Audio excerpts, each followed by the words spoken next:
Dá uma pausa aqui. Elias ouviu a palavra do Senhor. Elias ouviu a Deus. E como é importante a pessoa ouvir a Deus. O poder da oração e o poder da intercessão, ele está baseado em ouvir a Deus. Eu já quero dizer algo muito importante que eu quero que você grave para o resto da tua vida, tá? Quero que você grave o que eu vou falar aqui para o resto da tua vida. Nunca esqueça o que eu vou te dizer. Ouvir a voz de Deus é mais valioso, tem mais importância, tem mais valor do que você passar um ano inteiro sentado em uma sala de aula aprendendo e adquirindo cultura. Ouvir a voz de Deus é mais importante do que você passar 10 anos frequentando faculdades e adquirir 3 diplomas.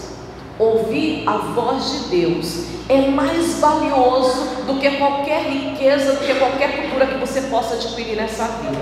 Amém? É muito importante você ouvir a voz, é muito importante.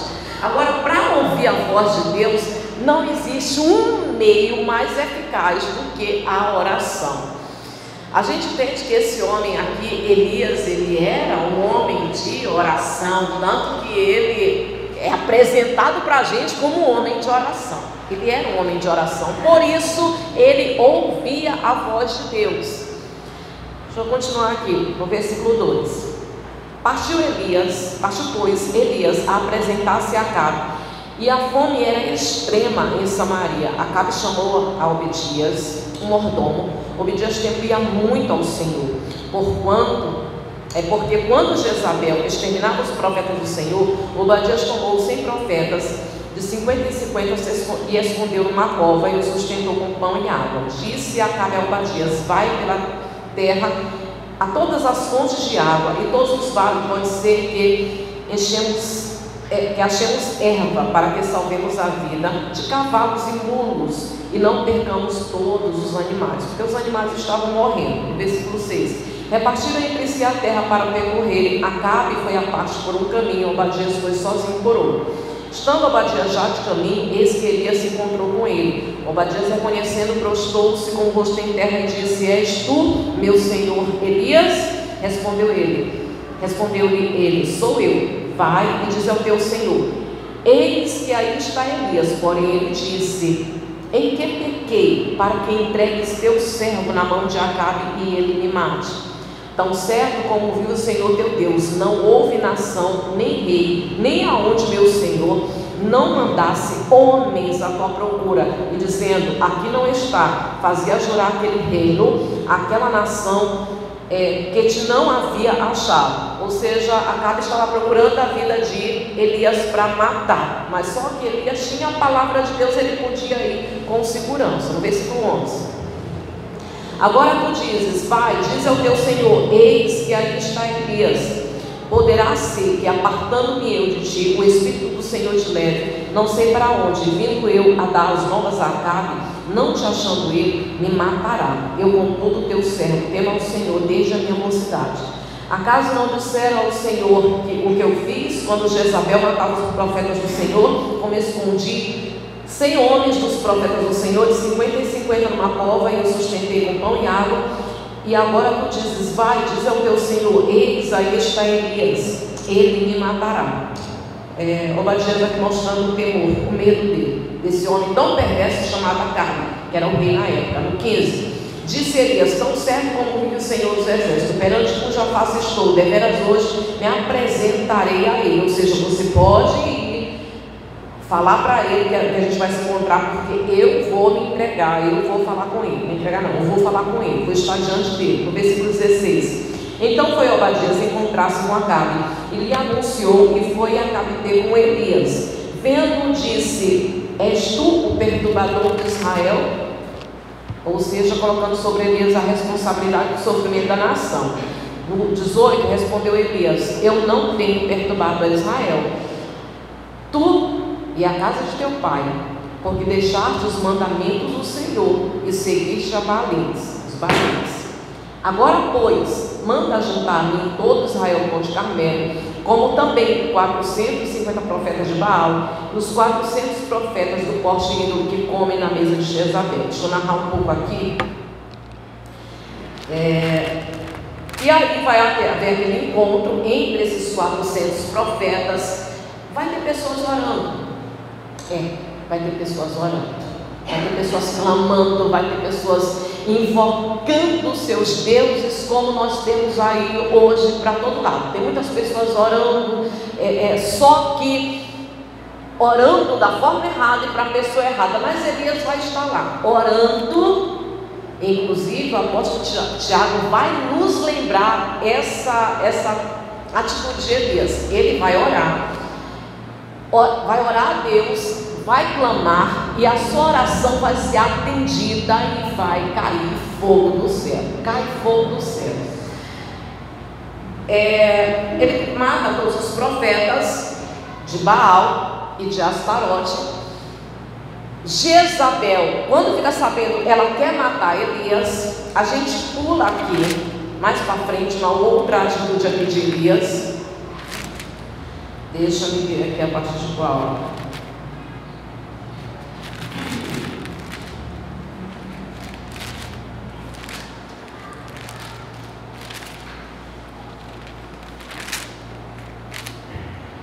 Ah, 41, 18 ainda, né? Diz assim, ó, versículo 41. Então disse Elias a Acabe: sobe, come e bebe, porque já se ouve ruído de abundante chuva.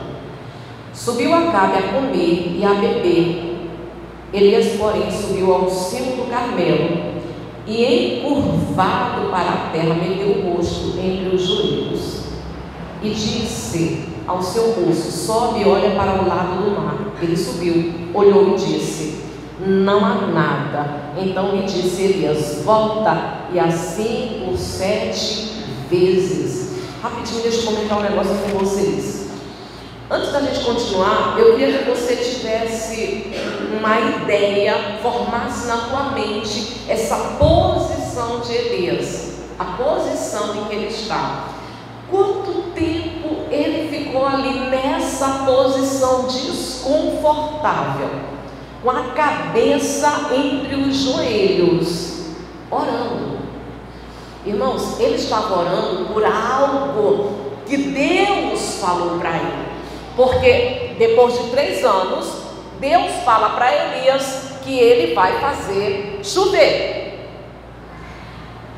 E aquela palavra do Senhor significa acabar com toda a dor, com toda a miséria, com todo o sofrimento que está acontecendo ali naquele país. Então Elias pega a palavra de Deus e ele se coloca naquela posição, a cabeça entre os joelhos, e ele fica ali orando. Ele tem um certo e ele fica ali orando. Quanto tempo naquela posição desconfortável?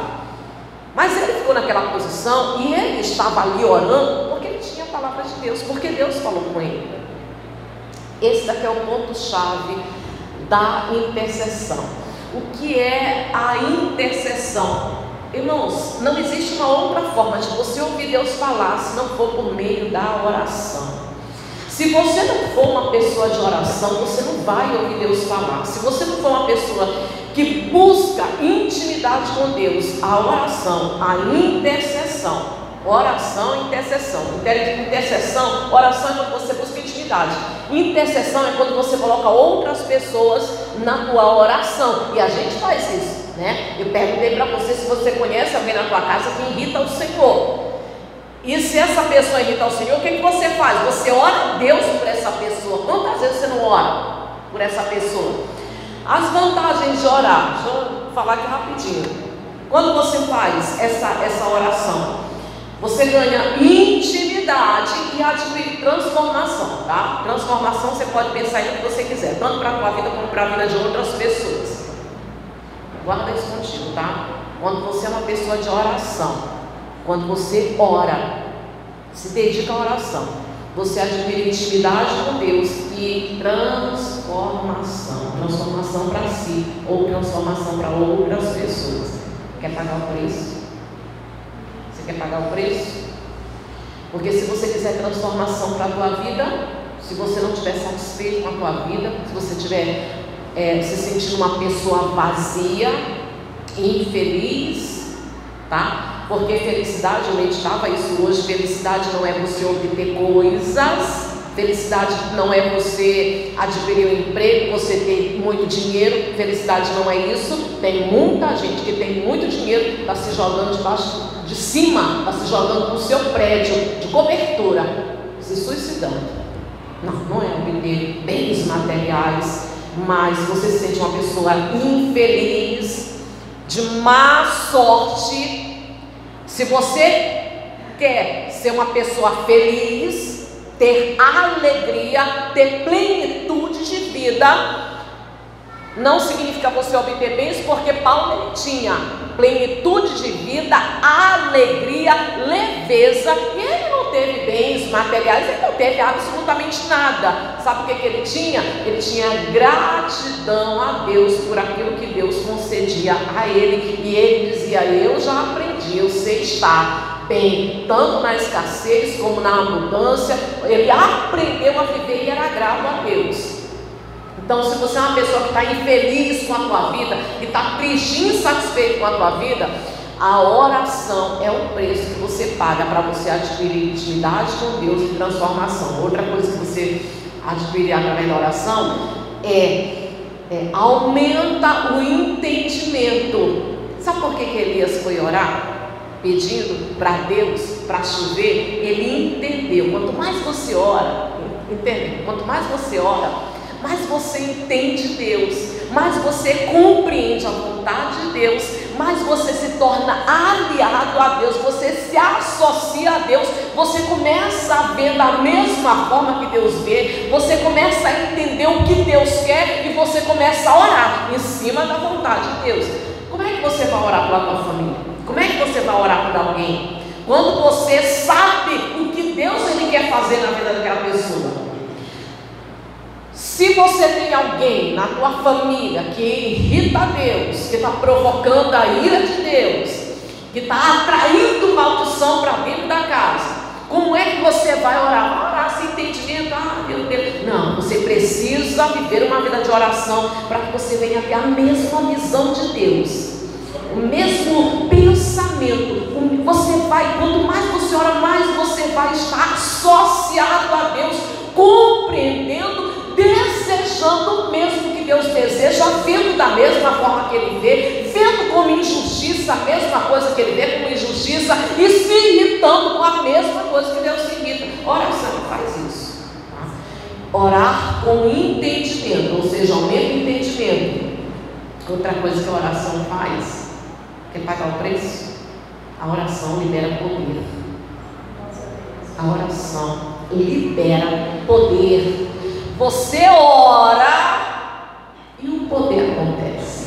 Poder de Deus. A oração libera poder, renova e aumenta a fé. Quer ser uma pessoa de fé? Acha que a tua fé é muito pouquinha? Você é uma pessoa que oscila, tem dia que está bem, tem dia que está mal, tem dia que você diz que vai vencer, tem dia que você quer morrer, tem dia que você diz assim, vai dar tudo certo na minha vida, tem dia que você quer sumir. Você é uma pessoa que a tua fé oscila, você acha que a tua fé é muito pouquinha. Se você quiser uma fé renovada, que a tua fé aumente, você precisa ser uma pessoa de oração.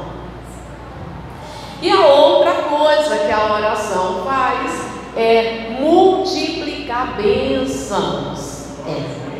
Ela multiplica bênçãos.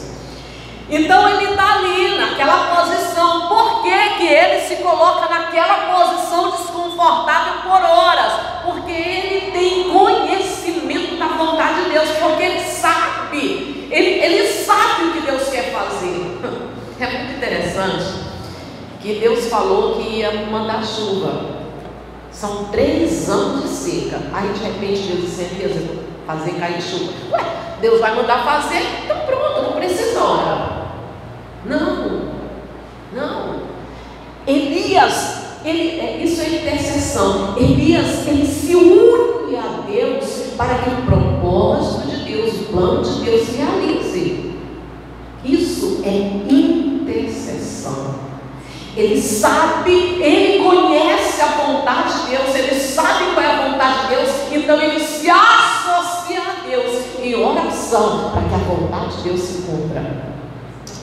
Seria muito bom se você fosse uma pessoa de oração, para que você tivesse os teus olhos, os olhos do teu coração fossem iluminados para você compreender o que Deus quer fazer na vida de fulano, na vida de ciclano, na tua vida, para que você possa orar em cima do entendimento que Deus ele te dá. E aí ele está ali naquela posição, ele sabe. Porque a oração, ela causa intimidade. Então a intimidade que a oração fez com que ele estivesse com Deus, como eu falei também, aumenta a fé. Olha o que acontece. 43. E disse ao seu moço, ao seu servo, sobe e olha para o lado do mar. Ele subiu, olhou e disse: não há nada. Então lhe disse Elias: volta, e assim por 7 vezes. Dá uma pausa. Então Elias está naquela posição desconfortável, tem o servo dele ali. E ele pede ao servo dele que vá e olhe para a montanha, olhe lá para o horizonte para ver se ele vê algo diferente. O servo vai, olha, volta, nada diferente, tudo do mesmo jeito. A única coisa que eu consigo ver é o céu aberto e um sol escaldante. E Elias continua naquela posição, a cabeça entre os joelhos. E a pior coisa que tem é você achar que o tempo de oração chegou. É o tempo? É 20 minutos, é 10 minutos. Qual é o tempo? É meia hora. Não tem tempo. Elias está ali e não existe um tempo para terminar aquela oração. Então ele continua ali e o servo vem uma vez. Ele torna a dizer para o servo: vai lá, olha de novo. Volta a segunda vez. O sol está escaldante. Vai na terceira vez. O céu está aberto e o sol está escaldante. Isso foram 7 vezes. Mas ele não desiste, porque ele tem entendimento da vontade de Deus. Ele não desiste, porque por ser um homem de oração, ele conhece a vontade de Deus. Então ele não vai parar, ele não vai desistir. Ele sabe que a vontade de Deus se cumpre. Ele sabe que aquilo que Deus quer fazer, ele faz, e ninguém pode impedir os planos do Senhor. Ele não desiste, ele está ali. Não existe nada acontecendo diferente, porém ele não desiste, porque ele está aliado, ele é sócio de Deus. Por ser um homem de oração, ele conhece a vontade de Deus e ele está aliado à vontade de Deus, ao plano de Deus, para que o plano se cumpra. Isso é ser um intercessor.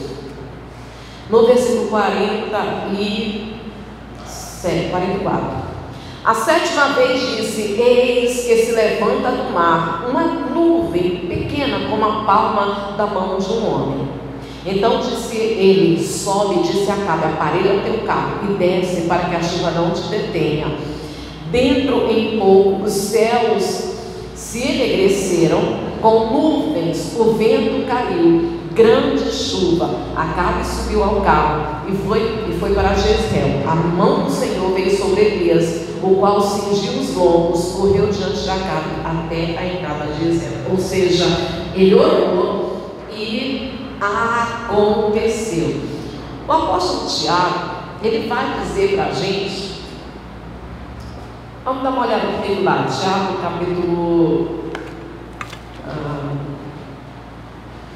deixa eu ver se é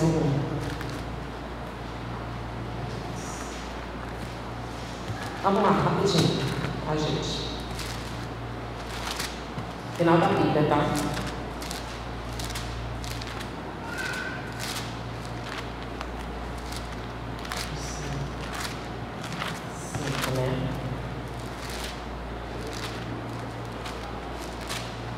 Capítulo 5,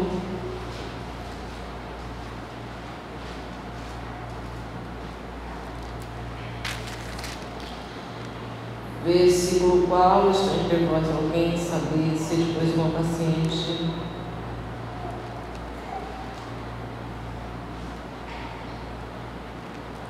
Aonde? Ah, eu estou.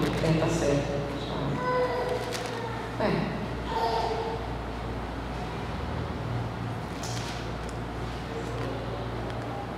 Cadê, irmãos? Oi? Ok, diz assim. Também escrevendo pessoas. Gente, pelo amor de Deus, vem aqui debaixo. Vamos lá, diz assim, olha. 5,17. Elias era um homem semelhante a Amós. Isso aqui é muito bom para a gente meditar, tá? Elias era homem semelhante a nós, sujeito aos mesmos sentimentos. Há traduções que dizem as mesmas paixões. E orou com instância para que não chovesse sobre a terra, e por 3 anos e 6 meses não choveu.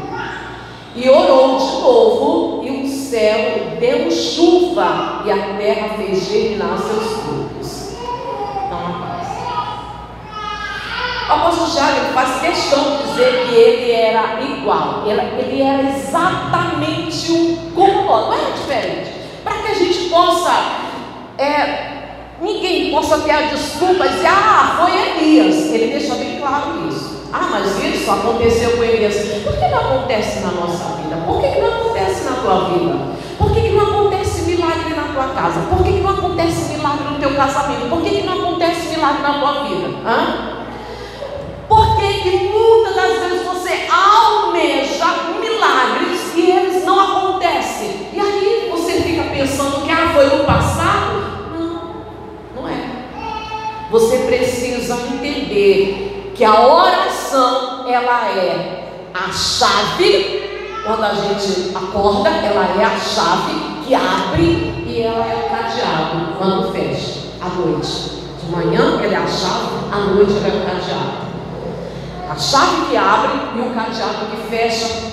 A gente precisa entender que a oração, ela atrai o poder de Deus. Ela traz para a nossa vida o poder de Deus. Milagres aconteceram no passado, mas também acontecem no dia de hoje, se você se colocar como uma pessoa de oração. Sabe por que isso, irmãos? O que acontece no dia de hoje? Porque Deus não mudou. Porque o Deus de Deus é o mesmo de hoje. Deus não muda. Ele é o mesmo ontem, hoje e eternamente. O Deus que fez milagres no passado também faz nos dias de hoje. Elias era um homem de oração. A gente tem vários homens de oração, né? Elias, um intercessor, Moisés.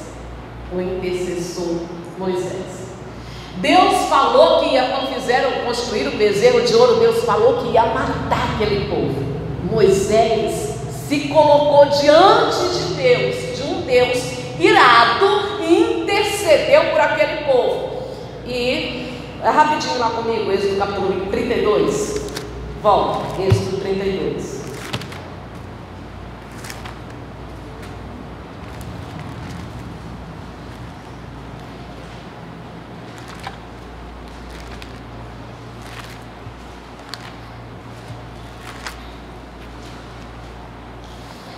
Êxodo capítulo 32.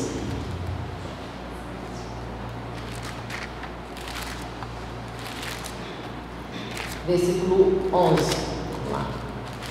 Dá uma olhada comigo no versículo 11. Diz assim: porém, isso aqui foi depois que aconteceu lá o bezerro de ouro. Porém, a ira de Deus foi contra o povo e contra Arão também, tá? Porém, Moisés suplicou ao Senhor seu Deus e disse: por que se acende o Senhor a tua ira contra o teu povo que tiraste da terra do Egito com grande fortaleza e poderosa mão? Sabia falar com Deus, né?